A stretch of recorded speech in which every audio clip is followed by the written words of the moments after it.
سيئات أعمالنا من يهده الله فلا مضل له ومن يضلله فلا هادي له ونشهد أن لا إله إلا الله وحده لا شريك له ونشهد أن محمدًا عبده ورسوله أرسله بالحق بشيرا ونذيرا وداعيا إلى الله بإذنه وسراجا منيرا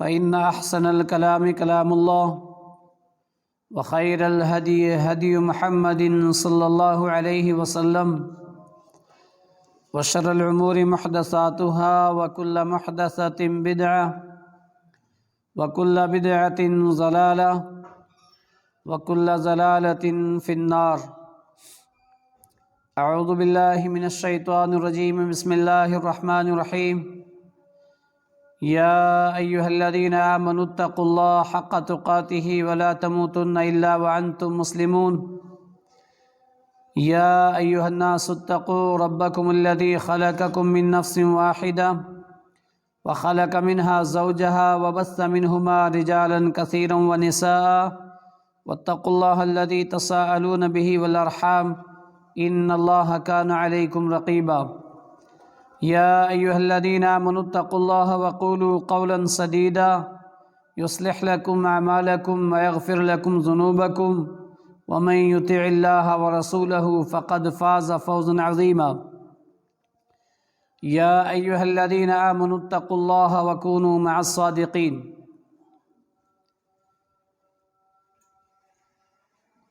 ہر قسم کی تعریفات و صفات اللہ وحدہ لا شریک کے لیے لا قدبہ، جس پروردگار عالم نے اس مقدس مہینے کے اندر ہمیں زندہ رکھا اور مقدس مہینے کا محبوب ترین عمل روزہ رکھنے کی توفیق عنایت فرمائی، قیام اللیل کیا، تلاوت قرآن، ذکر و اذکار، انفاق فی سبیل اللہ، ہر چھوٹی بڑی نیکی کر کے اپنے لیے ہم نے ذخیرہ آخرت بنایا۔ اس اللہ کا جتنا بھی ہم شکر ادا کرنا چاہیں وہ کم ہے۔ اللہ رب العالمین نے فرمایا وَإِن تَعُدُّوا نِعْمَةَ اللَّهِ لَا تُحْصُوهَا، تم اگر میری نعمتوں کو شمار کرنا چاہو تو شمار نہیں کر سکتے۔ وَفِي أَنفُسِكُمْ أَفَلَا تُبْصِرُونَ، میں نے تمہارے نفسوں میں کتنی ساری اپنی نعمتیں رکھی ہیں، ایک بندہ اگر اسی میں غور کر کے اللہ کا شکر ادا کرنا چاہے تو نہیں کر سکتا۔ الحمدللہ، اللہ کا بے انتہا شکر و احسان ہے کہ اس نے ہمیں موقع دیا۔ آج کا خطبہ کہ ماہ مقدس میں جو ہم نے نیکیاں کی ہیں، ان نیکیوں کو کس طرح سے ہم محفوظ رکھیں، ہم کیا اقدامات کریں، کیا اعمال کریں، کس طرح سے اب سال کے 11 مہینے گزاریں کہ ہماری نیکیوں کا بجٹ باقی رہے، یہ ضائع نہ ہوتی رہیں بلکہ محفوظ رہیں۔ ہوتا ہے ایک بندہ محنت کرتا ہے ایک مہینہ محنت کر کے اس ایک مہینے کی محنت کو سال کے 11 مہینہ صحیح استعمال نہ کرے تو وہ جتنی محنت ہے وہ بہت جلدی ختم ہو جائے گی، اور وہ نیکسٹ سال آنے سے پہلے وہ لوس میں چلا جاتا ہے، نقصان میں چلا جاتا ہے، مقروض ہو جاتا ہے۔ اس نے جو بجٹ اختیار کیا تھا وہ بہت جلدی ختم کر دیا۔ ہماری نیکیوں کے معاملات بھی ایسے ہی ہیں۔ بندہ نیکی کرے تو نیکی کر کے روح کے قبض ہونے تک اس نیکی کی حفاظت اس کو خود کروانی ہے۔ کس کو؟ اس بندے کو۔ روح قبض ہو گئی، اب اس کی نیکی کہیں ضائع ہونے والی نہیں، وہ محفوظ ہو گئی، اب اس میں کچھ نہیں کر سکتا، زندہ ہے۔ نیکی کر کے نیکوکاروں میں اپنا نام درج کروایا، لیکن اس نیکی کے فوراً بعد برائیاں بھی شروع کر دیں۔ کیا ہوتا رہتا ہے؟ نیکیاں گھٹتی رہیں گی، گناہ بڑھتے رہیں گے۔ رمضان میں تو نیکیوں کا پلڑا بھاری کر لیا تھا، محنت کی تھی، لیکن رمضان کے 1 مہینہ، 2 مہینہ، 3 مہینہ، 5 مہینہ، 6 مہینہ، جیسے جیسے نیکیوں میں کمی اور گناہوں میں زیادتی ہوگی تو پلڑا بدلتا رہے گا۔ ہر صاحب عقل کو اس بات کو سمجھنا چاہیے کہ میں کون سی چیزیں کروں کہ میری یہ رمضان کی نیکیاں محفوظ رہیں۔ اس کے لیے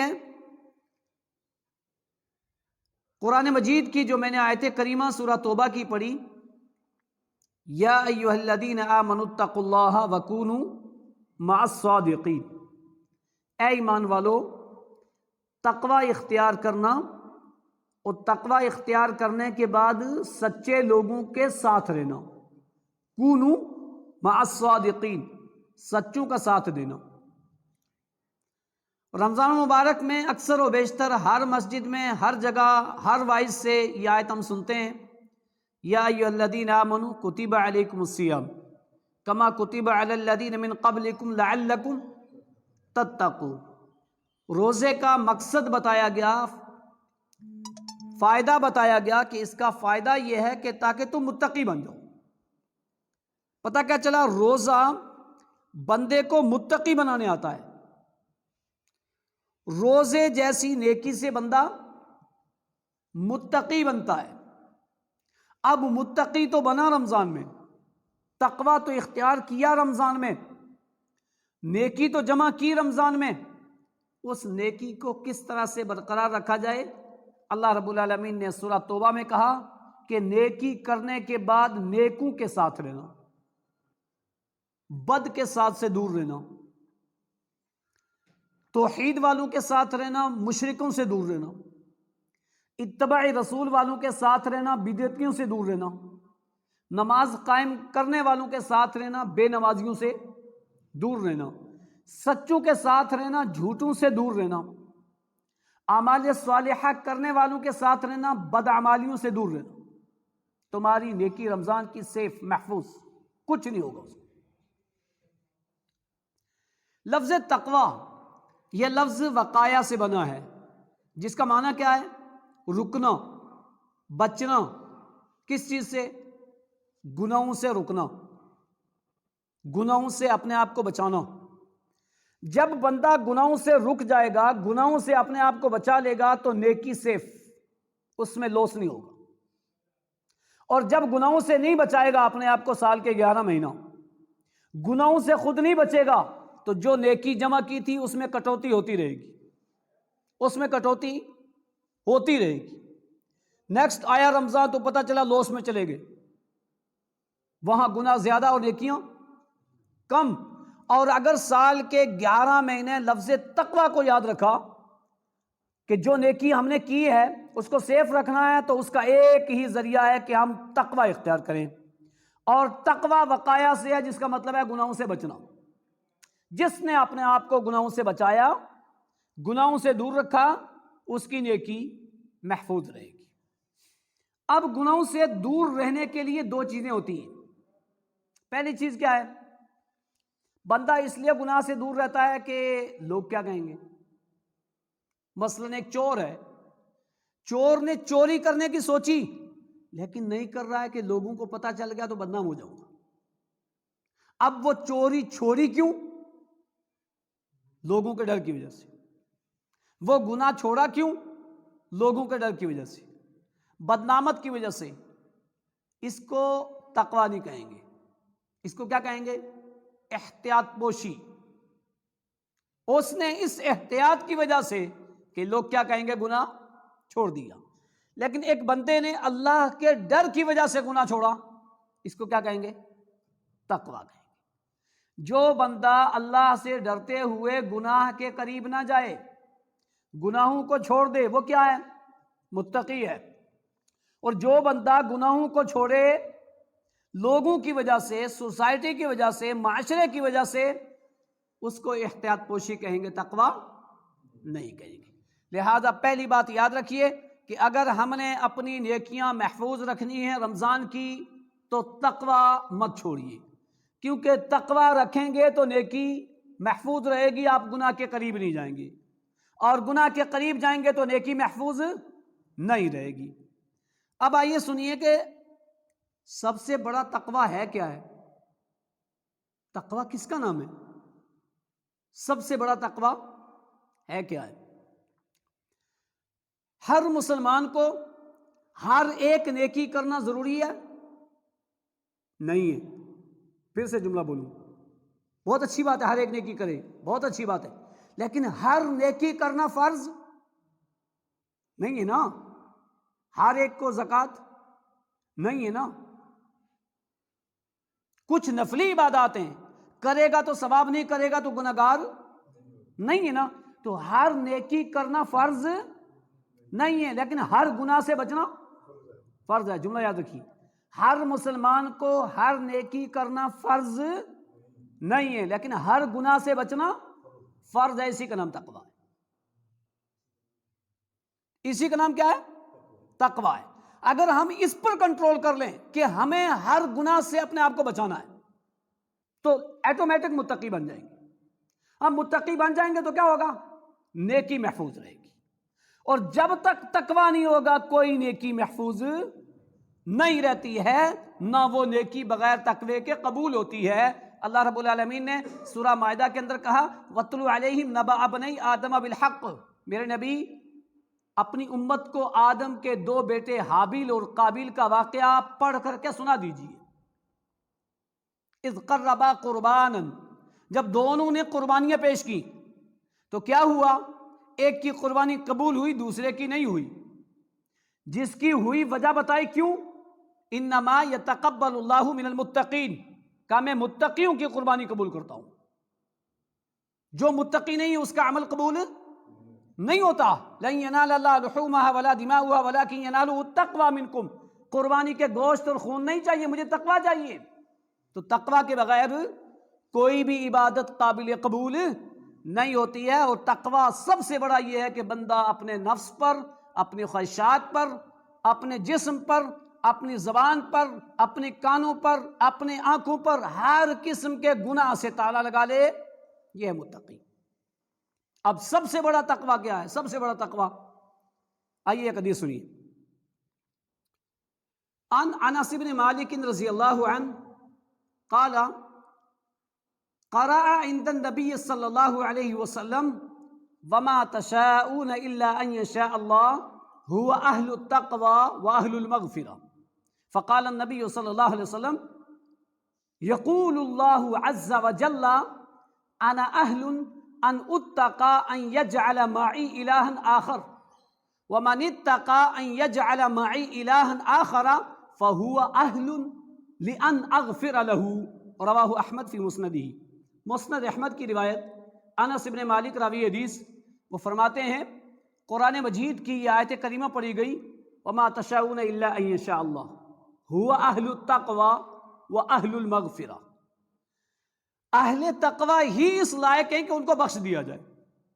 هو اہل التقوی واہل المغفرہ، مغفرت کے مستحق، بخشش کے مستحق، تعریف کے مستحق، مقام و مرتبے کے مستحق، اعلیٰ درجات کے مستحق ہیں وہ لوگ ہیں جو متقی ہیں۔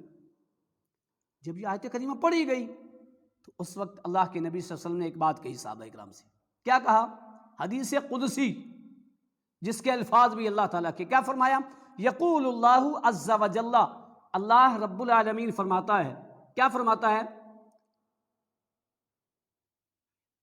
انا اہل ان اتقى ان يجعل معي الها آخر، میں اس لائق ہوں کہ میرے ساتھ کسی کو شریک نہ ٹھہرایا جائے۔ اللہ نے کیا فرمایا؟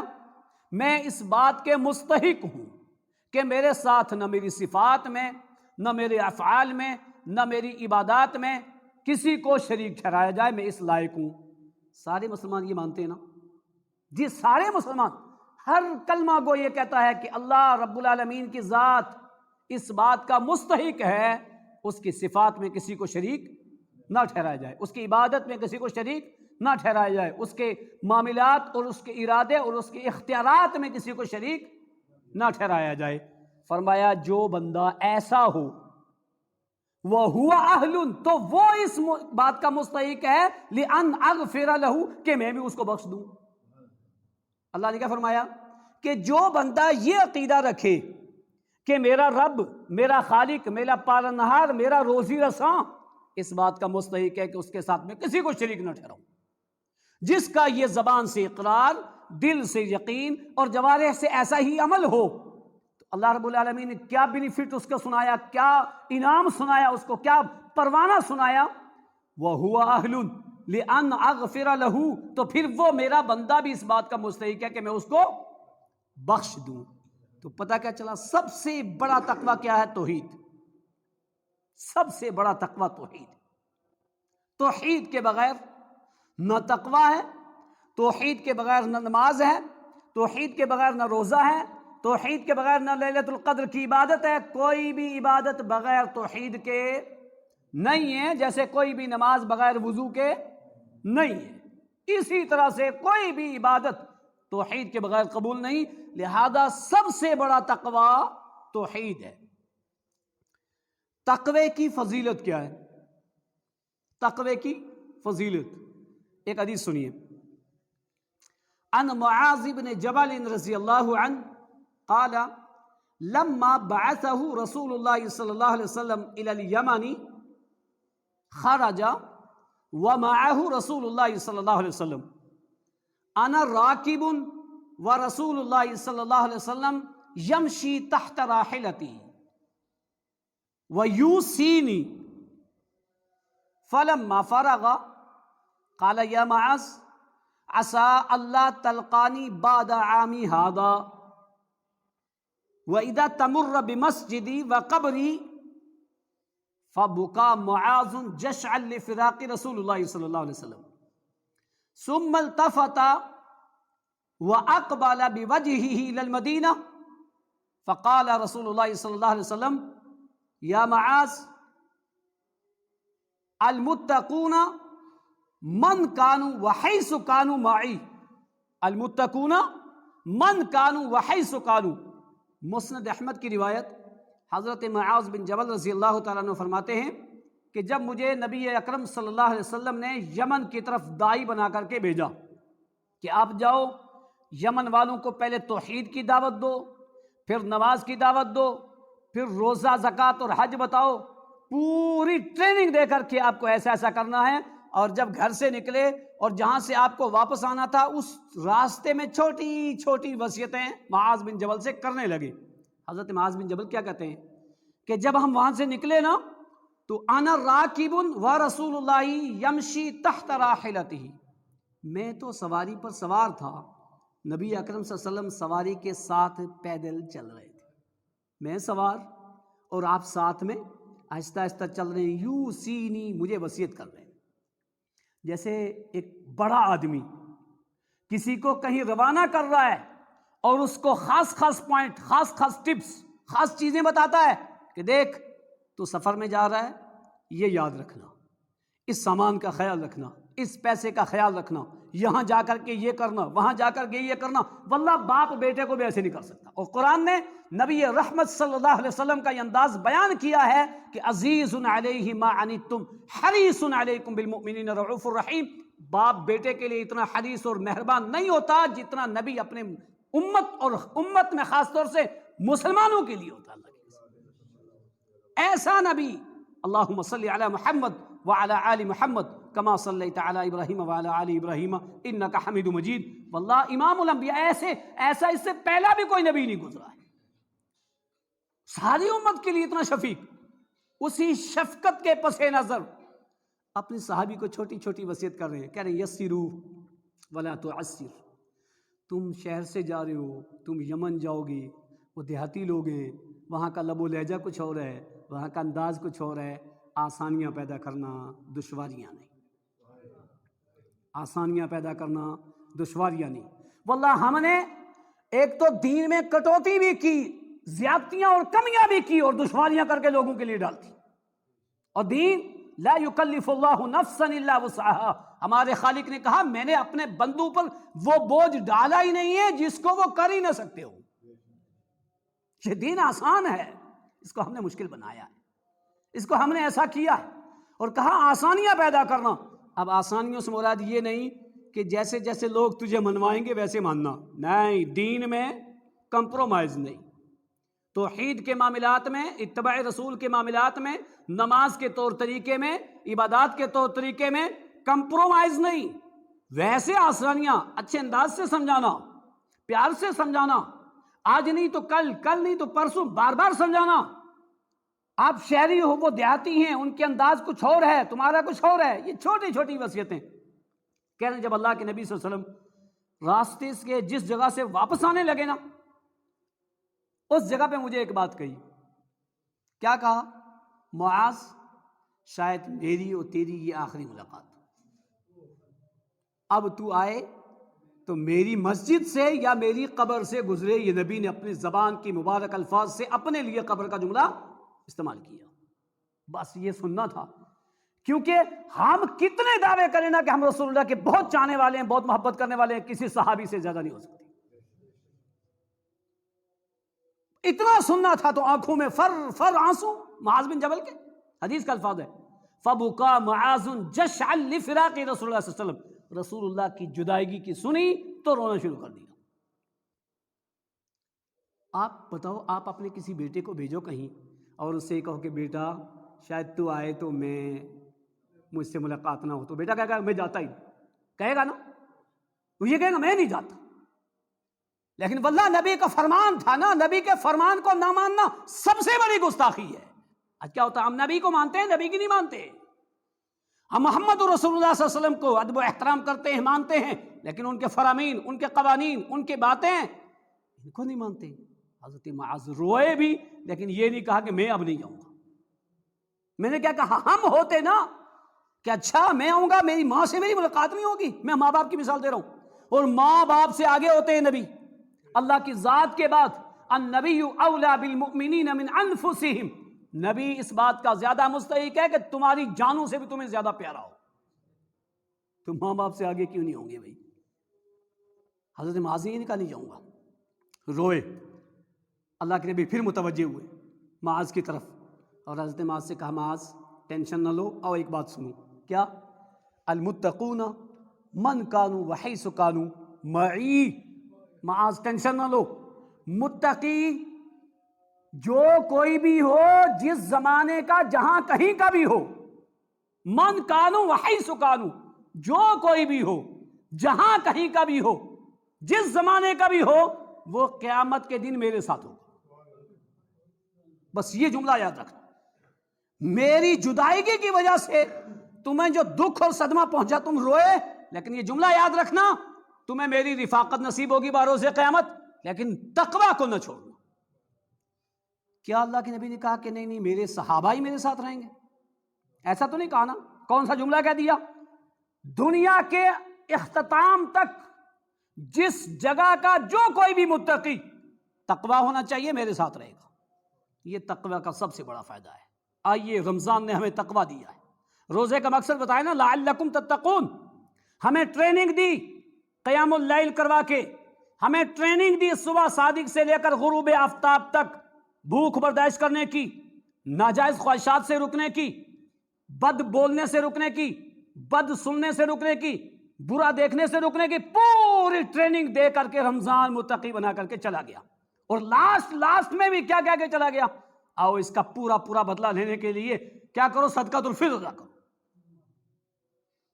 یعنی بالکل جیسے کوئی گندی کیاری ہونا، گندا باغ ہونا جس میں جاریاں ہوں، کانٹے ہوں، بندہ بہت محنت کر کے سارے کانٹے نکالے، اس کو گڑائی کرے، اس کی صاف ستھرائی کرے، کتنا اچھا ہوگا۔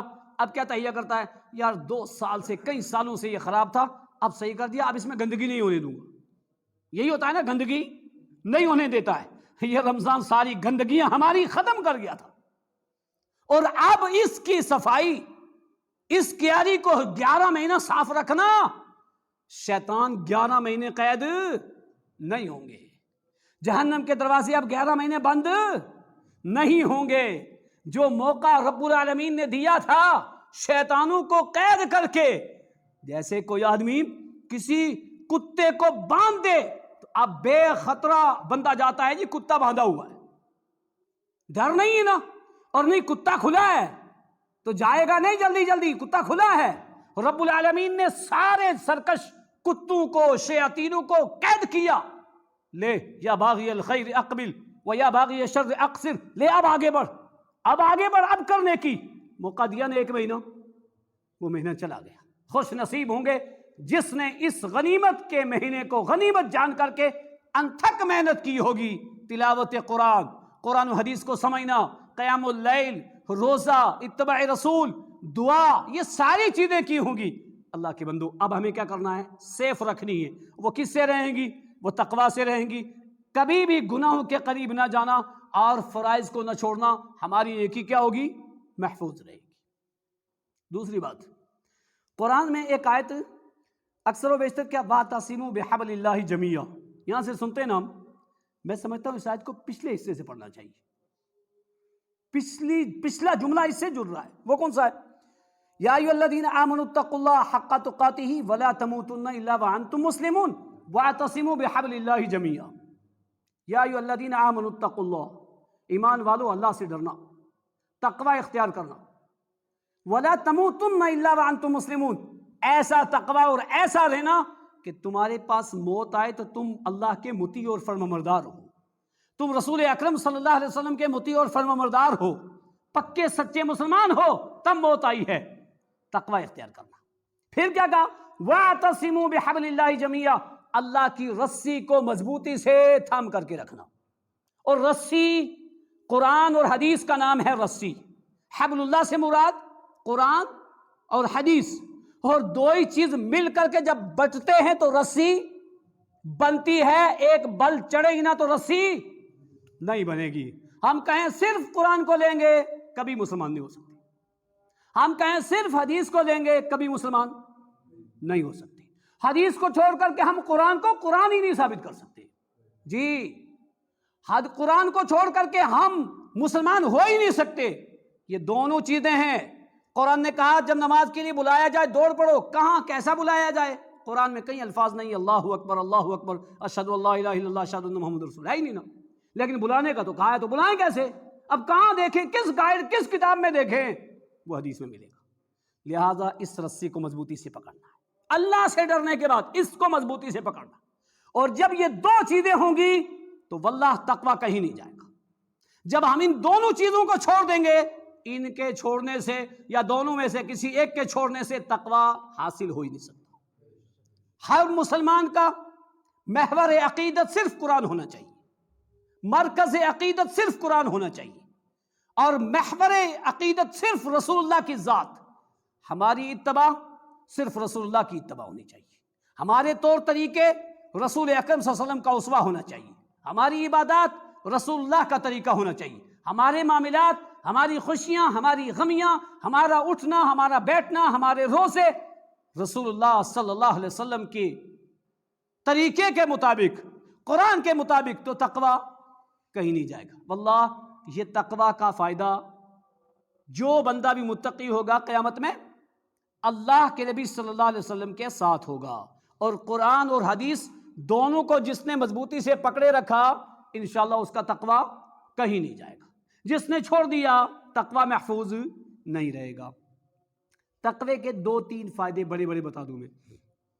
نمبر 1، جو بندہ تقوی اختیار کرتا ہے نا، اچھا تقوی بہت سارے لوگوں کو پتہ ہی نہیں نا۔ ایک بات تو یاد رکھنا کہ گناہوں سے بچنا تقوی ہے، اور ایک کیا ہے؟ اللہ کا ڈر۔ اور جس کے اندر اللہ کا ڈر آ جائے گا وہ نیکی بھی نہیں چھوڑے گا اور گناہ بھی نہیں کرے گا۔ وَأَمَّا مَنْ خَافَ مَقَامَ رَبِّهِ، جس بندے کو یہ ڈر ہو گیا کہ مجھے اپنے رب کے سامنے کھڑا ہونا ہے، وَأَمَّا مَنْ خَافَ، جو ڈر گیا، مقام ربی، اپنے رب کے سامنے کھڑے ہونے سے، وَنَهَى النَّفْسَ عَنِ الْهَوَىٰ، وہ کیا کرتا ہے؟ اپنے نفس کو خواہشات سے روکتا ہے۔ تو کیوں روکا اس نے؟ ڈر کی وجہ سے نا۔ اللہ رب العالمین نے فرمایا يَدْعُونَ رَبَّهُمْ خَوْفًا وَطَمَعًا، ایک مومن بندہ اللہ کی عبادت کرتا ہے، اس کو پکارتا ہے ڈرتے ہوئے، اس سے، اس کے عذابوں سے ڈرتے ہوئے، اس کی وعیدوں سے ڈرتے ہوئے، عذاب قبر اور جہنم سے ڈرتے ہوئے، اور کیا کرتے ہوئے؟ وَطَمَعًا، لالچ کرتے ہوئے۔ لالچ کیا ہے؟ جنت کی لالچ، ڈر کیا ہے؟ جہنم کا ڈر۔ تو جب یہ ڈر پیدا ہوگا نا تو گناہ بھی چھوڑے گا اور نیکی کبھی نہیں چھوڑے گا۔ تو ایک تقوی کا نام کس چیز کا ہے؟ خوف خدا کا، اللہ کا ڈر۔ یہ جس کے اندر آ جائے گا اس کے اندر آ جائے گا تقوی۔ تو اس تقوی کا فائدہ کیا ہے؟ اللہ رب العالمین نے قرآن کے اندر فرمایا وَإِن تَصْبِرُوا وَتَتَّقُوا لَا يَضُرُّكُمْ كَيْدُهُمْ شَيْئًا، کہ ایک مسلمان، ایک مومن بندہ دو چیزیں اپنا لے، ایک تو صبر اور دوسرا تقوی۔ تو لا یضرکم کیدہم شیئا، باطل لوگوں کی جتنی سرگوشیاں ہیں، جتنے پلان اسلام کے خلاف ہیں، جتنے پلان مسلمانوں کے خلاف ہیں، لا یضرکم کیدہم، کید مانا چال، اس کی چالیں کامیاب نہیں ہوں گی۔ تم دو چیز کر لینا، کون سی؟ تقوی اور صبر۔ واللہ ہم اگر صبر کر لیں، صحیح معنی میں صبر کے مفہوم کو سمجھ لیں اور صحیح معنی میں تقوی کے مفہوم کو سمجھ کر کے تقوی کو اختیار کریں، تو جو آج فلسطین کے مسلمانوں پر ظلم ہو رہا ہے، جو وہاں ظلم کی چکی میں پس رہے ہیں، ہم سمجھتے ہیں یہ تو ان پہ ہے، ہمارے پہ وار تھوڑی ہے۔ لیکن اہل ایمان کبھی نہیں سمجھتا یہ وار وہاں ہے، اہل ایمان سمجھتا ہے یہ وار میرے اوپر ہے۔ وہ ہمارا قبلہ اول ہے، وہ ہماری مقدس جگہ خانہ کعبہ اور نبی اکرم صلی اللہ علیہ وسلم کی مسجد، مسجد نبوی کے بعد دنیا میں اگر کوئی جگہ ہے تو وہ بیت المقدس ہے۔ ہماری ایمان کی دھڑکن ہے، ہماری سانسیں ہیں اس میں بس رہی ہیں، اور جس کے اندر یہ رمق بھی نہ ہو، اللہ کے نبی صلی اللہ علیہ وسلم نے فرمایا کمزور ہے مسلمان، من رعا منکم منکرا فلیغیرہ بیدہ، طاقت ہو تو ہاتھ سے روکو، فإن لم یستطع فبلسانہ، اس کی طاقت نہ ہو تو زبان سے، فإن لم یستطع فبقلبہ، اس کی طاقت نہ ہو تو دل سے برا جانو۔ کیا ہمارے پاس اتنی طاقت بھی نہیں ہے کہ ہم ظالم کو دل سے برا جانیں اور ظالم کے لیے بد دعا کریں اور مظلوم مسلمانوں کے لیے دعا کریں؟ اتنا تو کر سکتے ہیں نا، اتنا کر سکتے ہیں۔ واللہ یہ چیز ہونی چاہیے۔ تو تقوی کا بڑا فائدہ، ان تصبروا وتتقوا لا یضرکم کیدہم شیئا، ان باطل پرستوں کی، ان دشمنان اسلام کی طاقتیں، ان کی چالیں، ان کے فریب، ان کی سرگوشیاں، ان کی چالیں فیل ہو جائیں گی۔ تم تقوی اختیار کر کے دیکھو۔ آج ہم نے چھوڑ دیا وہ تقوی۔ قرآن کی آیت غلط نہیں ہے، ہم غلط ہیں واللہ۔ قرآن کی آیت نے چیلنج کیا ہے، گارنٹی دی ہے۔ یہ تقوی کا فائدہ ہے، تقوی اور صبر ہوگا تو کوئی چال ہمیں ناکام نہیں کر سکتی۔ دوسرا فائدہ تقوی کا، بے شمار مسلمان کیا ہوتے ہیں، کوئی بات آئی، اس کے سامنے حدیث بیان ہوئی، قرآن کی آیت بیان ہوئی، کوئی چیز سمجھائی گئی، یار نہیں سمجھ میں نہیں آئی۔ کیوں نہیں سمجھ میں آئی؟ ٹھیک ہے یار، آیت تو ہے لیکن لوگ تو نہیں ایسا کرتے، حدیث تو ہے لیکن لوگ تو نہیں ایسا کرتے۔ وہ ججمنٹ نہیں کر پاتا ہے کہ صحیح کیا ہے اور غلط کیا ہے۔ نظریات دونوں سامنے آ جاتے ہیں، حدیث کو پڑھ بھی لیتا ہے، حدیث کو سن بھی لیتا ہے، حدیث کو دیکھ بھی لیتا ہے اور کنفرم بھی ہو جاتا ہے، لیکن اس کو پریکٹیکل لانے میں اتنا جلدی سے نہیں تیار ہوتا۔ کیوں ایسا؟ اس کی بھی ایک وجہ ہے۔ وجہ کیا ہے؟ قرآن نے کیا فرمایا؟ تم تقوی اختیار کرو گے تو تمہیں حق اور باطل کی تمیز آئے گی، حق اور باطل کی تمیز آئے گی، صحیح اور غلط کی تمیز آئے گی۔ ایسی بصارت تمہیں اللہ کی طرف سے ملے گی کہ تم سچ اور جھوٹ کو سمجھو گے، حق اور باطل کو سمجھو گے، تم فرق کر سکو گے اور حق کو اپنا سکو گے، باطل کو چھوڑ سکو گے۔ کب؟ جب تقوی ہوگا۔ میں نہیں کہتا ہوں، سورہ انفال اپنے گھروں سے جس کا ترجمہ قرآن چاہو اٹھاؤ اور اٹھا کے آیت نمبر 24 دیکھ لو۔ کیا آیت ہے؟ یا ایھا الذین آمنوا ان تتقوا اللہ یجعل لکم فرقانا، یا ایھا الذین آمنوا ان تتقوا اللہ یجعل لکم فرقانا، اے ایمان والو اگر تم تقوی اختیار کرو گے، اگر، اچھا ان شرطیہ ہے، دروازہ کھولو گے تب اندر جاؤ گے، بغیر کھولے تو نہیں جاؤ گے نا۔ ان تتقوا اللہ، اگر تم تقوی اختیار کرو گے، یجعل لکم فرقانا، اللہ تمہیں حق اور باطل کے درمیان فرق کرنے والی بصارت دے گا۔ یجعل لکم فرقانا، اور فرقان کسے کہتے ہیں؟ حق اور باطل کے درمیان فرق کرنے والی چیز کو فرقان کہتے ہیں۔ جیسے قرآن کا ایک نام ہے تبارک الذی نزل الفرقان علی عبدہ، بابرکت ہے وہ ذات جس نے فرقان کو اپنے بندے پر نازل کیا۔ تو قرآن کا ایک نام فرقان ہے، اس کو فرقان کیوں کہتے ہیں؟ یہ حق اور باطل کے درمیان حد فاصل ہے، یہ فیصلہ کرنے والی کتاب ہے. اِنَّا أَنزَلْنَا إِلَيْكَ الْكِتَابَ بِالْحَقِّ لِتَحْكُمَ بَيْنَ النَّاسِ. سورہ نساء کی آیت ہے. اللہ تعالیٰ نے اپنے نبی سے کہا میرے نبی میں نے حق کے ساتھ اس قرآن کو آپ کے پاس نازل کیا ہے تاکہ تم کیا کرو؟ لِتَحْكُمَ بَيْنَ النَّاسِ، لوگوں کے درمیان فیصلے کرو. یہ فیصلہ کرنے والی کتاب ہے، یہ حق اور باطل میں فرق کرنے والی کتاب ہے. تو جو بندہ تقوی اختیار کرے گا اس کا پہلا بڑا فائدہ کیا ہوگا؟ اس کو حق اور باطل میں فرق کرنے والی بصیرت رب العالمین سے ملے گی. ایک. دوسری چیز وَيُكَفِّرْ عَنْكُمْ سَيِّئَاتِكُمْ، اللہ ان لوگوں کی خطائیں بھی معاف کرے گا. دو. وَيَغْفِرْ لَكُمْ ذُنُوبَكُمْ، ان کے گناہوں کو معاف کر دے گا. کن کے گناہوں کو؟ جس نے تقوی اختیار کیا خطائیں بھی معاف ہوں گی، لغزشیں معاف ہوں گی، گناہ معاف ہوں گے، اور حق اور باطل میں فرق کرنے کی تمیز بھی آئے گی. سچ اور جھوٹ کو سمجھنے کی تمیز بھی آئے گی. بے شمار لوگ ہیں سچ اور جھوٹ کو سمجھ ہی نہیں سکتے، حق اور باطل کو سمجھ ہی نہیں سکتے. تم تقوی اختیار کرو نا، تم ہر گناہ کو چھوڑو، اللہ سے ڈرو، دیکھو یہ چیز تمہیں ایٹومیٹک اللہ کی ذات کی طرف سے مل جائے گی. تیسرا فائدہ تقوی کا، بندہ پریشان ہوتا ہے، کاروبار سے پریشان، روزی روٹی سے پریشان، بے شمار چیزوں سے پریشان. اللہ رب العالمین کیا فرمایا؟ وَمَن يَتَّقِ اللَّهَ يَجْعَلْ لَهُ مَخْرَجًا، جو بندہ تقوی اختیار کرتا ہے، مجھ سے ڈرتا ہے، يَجْعَلْ لَكُمْ مَخْرَجًا، اس کے لیے راستے نکال دیتا ہوں میں، مشکل سے آسانی کی طرف، تنگی سے آسانی کی طرف، مظلومیت سے اس کو نکال دیتا ہوں، اس کی تنگ دستی سے اس کو نکال دیتا ہوں. کب؟ جب وہ کیا کرے گا؟ تقوی اختیار کرے گا. وَيَرْزُقُهُ مِنْ حَيْثُ لَا يَحْتَسِبُ، اور اس کو ایسی جگہ سے روزی دوں گا جہاں سے اس کو گمان بھی نہیں ہوتا. روزی ایسی جگہ سے دوں گا جہاں سے گمان بھی نہیں. لیکن کب؟ جب وہ تقوی اختیار کرے گا. لہذا ہمیں رمضان بھر کی نیکیوں کو محفوظ رکھنا ہے تو تقوی اختیار کرنا پڑے گا. تقوی کی 3 مدارج ہیں. کتنے؟ 3 مدارج: حصول تقوی، بقائے تقوی، حق تقوی. آئندہ خطبہ انشاءاللہ ان تینوں پوائنٹ پر ہوگا کہ تقوی کے مدارج کیا ہیں، کون کون سی چیز ہے جس کو کریں تو ہماری نیکی محفوظ رہے گی. آج آپ نے سنا سب سے بڑا تقوی کیا ہے؟ توحید ہے. آج آپ نے سنا تقوی کی فضیلت کیا ہے؟ نبی اکرم صلی اللہ علیہ وسلم کی رفاقت جنت میں، نبی کے ساتھ قیامت کے دن، نبی کے ساتھ قیامت کے دن نبی کی صحبت ملے گی. اور تقوی کا فائدہ، جو بندہ تقوی اختیار کرتا ہے وہ باطل پرستوں کی، ظالموں کی چال سے محفوظ رہتا ہے. جو تقوی اختیار کرتا ہے اس کو حق اور باطل کی فرق کرنے کی تمیز ملتی ہے، بصارت ملتی ہے اللہ کی طرف سے. جو تقوی اختیار کرتا ہے رب العالمین اس کی تنگی دور کر کے خوشحالی کی طرف اس کو تبدیل کر دیتا ہے. جو تقوی اختیار کرتا ہے اللہ ایسی جگہ سے اس کو روزی دیتا ہے جہاں سے اس کو گمان نہیں ہے. اللہ تعالیٰ سے دعا گو ہوں کہ پروردگار عالم، دنیا میں جو مسلمان تقوی کے مفہوم کو سمجھتے ہی نہیں ہیں یا تقوی کی اہمیت کو نہیں سمجھتے ہیں، یا اللہ ان کو تقوی کو سمجھ کر کے اپنی رمضان کی ہوئی نیکی کو محفوظ رکھنے کی توفیق عطا فرما. یا اللہ جو بیمار ہیں ان کو شفا عاجلہ کاملہ کلیہ عطا فرما. یا اللہ جو مقروض ہیں یا اللہ تو غیب سے ان کی مدد فرما. یا اللہ ماہ مقدس میں جو ہم نے روزے رکھے ہیں یا اللہ ہمارے روزوں کو قبول فرما.